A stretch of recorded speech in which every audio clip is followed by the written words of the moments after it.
డాక్యుమెంటేషన్‌లో మనం ఎలిజిబిలిటీ ఎలా తీసుకుంటాము?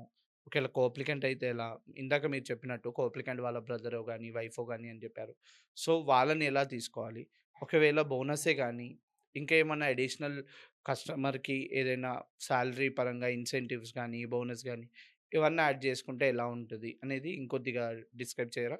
Okay sir. ఇప్పుడు సాలరీడ్ ఎంప్లాయీస్‌ది డాక్యుమెంటేషన్ యాహ్! చెప్తాను sir first.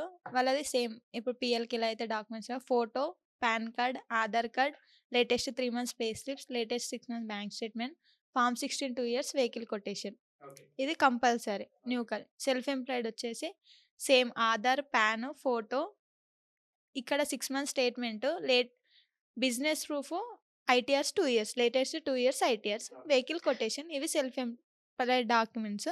Okay. Applicants documents sir ఇది. ఓకే. అప్లికెంట్ వచ్చేసి ఒకాళ జస్ట్ వెహికల్ అప్లికెంట్ వచ్చిందంటే ఆధార్, పాన్ ఓకే. అతనిది ఫోటో.